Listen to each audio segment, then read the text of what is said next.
ମାଙ୍କର ମୃତ୍ୟୁ ଖବର ଶୁଣି ମୁମ୍ବାଇରୁ ଧାଇଁ ଆସିଥିଲେ ପୁଅ। ହେଲେ ଦ୍ୱାଦଶରେ ଚାଲିଗଲା ଜୀବନ।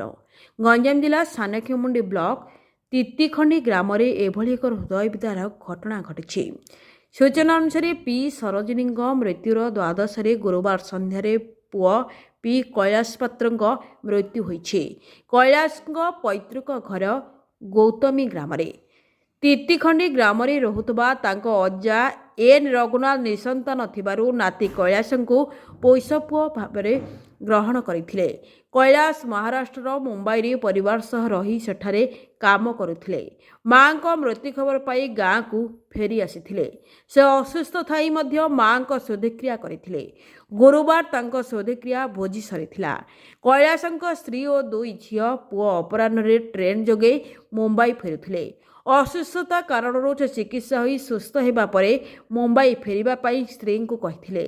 ସେ ପ୍ରାୟ 7:30ଟାରେ ଆକସ୍ମିକ ଭାବେ ଅସୁସ୍ଥ ହୋଇପଡ଼ିବାରୁ ତାଙ୍କୁ ଦିଗପହଣ୍ଡି ଗୋଷ୍ଠୀ ସ୍ୱାସ୍ଥ୍ୟକେନ୍ଦ୍ରରେ ଭର୍ତ୍ତି କରିଥିଲେ। ସେଠାରେ ଚିକିତ୍ସାଧୀନ ଅବସ୍ଥାରେ ତାଙ୍କର ମୃତ୍ୟୁ ହୋଇଥିଲା।